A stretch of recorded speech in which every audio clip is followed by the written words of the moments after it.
Greetings of the day to all my viewers. सारे दर्शकों को आज के दिन की बहुत बहुत शुभकामनाएं। मैं नमित पाठक एक बार एक नई वीडियो के साथ आया हूं आपके सामने। पिछले वीडियो में मैंने हमसे आपसे कहा था कि जो भी इस चुनाव 2024 में समीकरण हुए, जो कुछ भी घटनाएं घटी, जो कुछ भी तमाम राजनीतिक दलों के प्रदर्शन रहे, उसके पीछे कारण क्या थी, उसको लेकर के मैं एक नया वीडियो बनाऊंगा और उसी के लिए मैं आज यहाँ पर आपके सामने आया हूँ। सबसे पहले बहुत कम समय में चीज़ों को धरातल पर लाते हैं और डिस्कस करते हैं कि आखिर मुद्दे क्या रहे इस चुनाव में। सबसे पहली बात, पिछले कई महीनों से भाजपा ने और भी तमाम दलों ने चुनाव की बहुत सारी तैयारी की थी, बट जो परिणाम आए वो सारे चौंकाने वाले थे। अब की बार 400 पार में कहीं भी 400 तक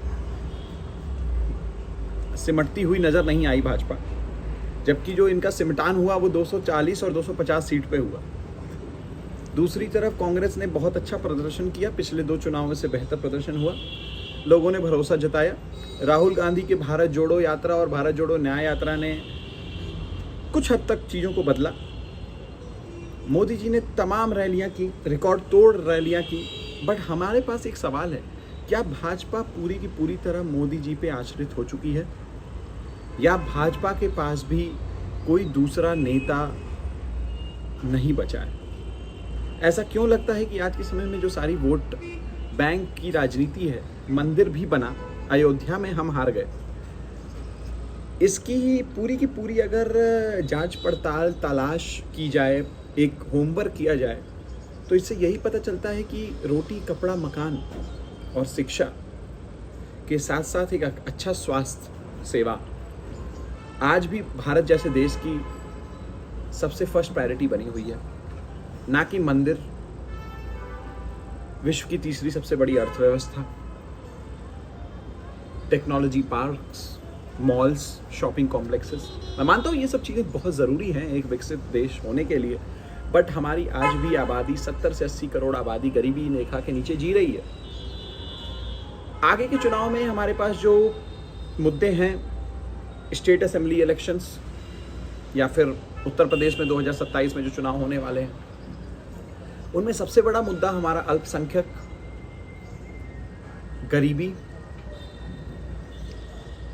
अच्छी शिक्षा और साथ ही साथ जो हमारा एक सर्वांगीण विकास है, ओवरऑल डेवलपमेंट, उसको लेकर के बहुत बड़ा योगदान रहेगा।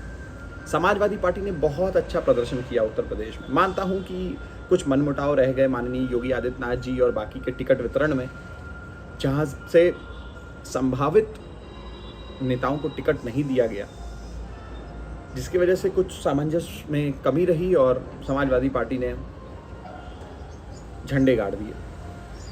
36 से 37 सांसद आज के समय में समाजवादी पार्टी के उत्तर प्रदेश से हैं, जिसका बहुत बड़ा परिणाम 2027 के चुनाव में, विधानसभा चुनाव में आने वाला है। अगर आज के समय में भाजपा को एक पूर्ण बहुमत की सरकार बनानी है, संगठन के साथ मिलकर काम करना है, क्योंकि किसी भी राजनीतिक दल का सबसे महत्वपूर्ण योगदान संगठन का ही होता है। राष्ट्रीय स्वयंसेवक संघ माननीय श्री मोहन भागवत जी ने कई बार ये चीज़ बताया कि कोई भी व्यक्ति संगठन से ऊपर नहीं है। अहंकार, लोभ, लालच, सत्ता का लोभ अगर किसी को सता रहा है तो उस चीज का नाश हो जाता है। परम पूजनीय हेडगेवार जी, श्यामा प्रसाद मुखर्जी जी एवं तमाम संगठन के नेतागण और समाज सेवी ने यही उद्घोष करा, सर्वजन हिताय सर्वजन सुखाय, देश सर्वप्रथम, उसके बाद ही कोई राजनीति है। माननीय अटल बिहारी वाजपेयी जी ने भी यही कहा, सत्ता आएंगी, सरकारें आएंगी, मगर ये देश नहीं बंटना चाहिए, ये देश हमेशा एक रहना चाहिए। मानता हूँ भाजपा को इस चुनाव से बहुत कुछ सीखने को मिला होगा। जिस तरीके से जेपी नड्डा साहब नागपुर गए, उन्होंने कुछ मंथन करने को सोचा संघ के आला कमान के साथ, बट शायद ऐसी चीज़ें नहीं हो पाई, तो उन्होंने आकर के स्टेटमेंट दे दिया कि भाजपा को संघ की आवश्यकता नहीं है। इसके बाद अल्पसंख्यक को लेकर के भी कुछ स्टेटमेंट हुआ, जिसमें श्री मोहन भागवत जी खुद सामने आए और कहे कि भाजपा कभी आरक्षण नहीं हटाएगी। तो मैं समझता हूँ कि कितना अहम योगदान है आरएसएस का भाजपा के लिए। और अगर भाजपा ने ऐसा करा है कि संघ को नकारा है तो अगले चुनाव में वो चीज़ का ध्यान रखेंगे।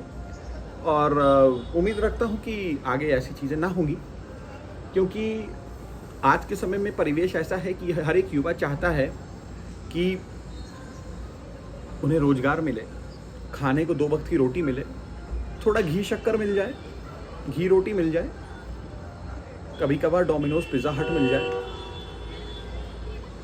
एक अच्छी धर्मपत्नी मिल जाए, एक अच्छा परिवार मिल जाए। एक वृद्ध माँ बाप चाहता है कि उसका बच्चा सेटल हो जाए, उसको पेंशन समय से मिल जाए, घर में राशन उपलब्ध हो। भाजपा सरकार इस चीज़ में बहुत ही अच्छे तरीके से कार्यरत है। गरीबों को मुफ्त राशन देने में, महिला कल्याण, बाल कल्याण और भी तमाम चीज़ें जो सरकार की परियोजनाएं चलाई जा रही हैं और वो बेहद कल्याणकारी हैं। मगर हाँ, हम एक स्थिर सरकार चाहते हैं, हम सब एक स्थिर सरकार चाहते हैं, ये मेरी राय है। 2024 का जो परिणाम है उसमें भाजपा कहीं ना कहीं डगमगा गई। इसको लेकर के कई चीज़ें बातचीत हुई। माननीय योगी आदित्यनाथ जी ने भी अपने पक्ष रखे, अपने मंत्रियों के साथ बैठक की। उम्मीद करता हूँ 2027 का परिणाम एक बेहद दिलचस्प होगा, बेहद अलग होगा। और अटल बिहारी वाजपेयी जी के शब्दों के साथ मैं विराम देना चाहता हूँ कि सरकारें आएंगी, सरकारें जाएंगी, मगर ये देश नहीं बंटना चाहिए, ये देश एक रहना चाहिए, हम सब एक रहने चाहिए। जय हिंद, जय भारत, वंदे मातरम, जय माता दी।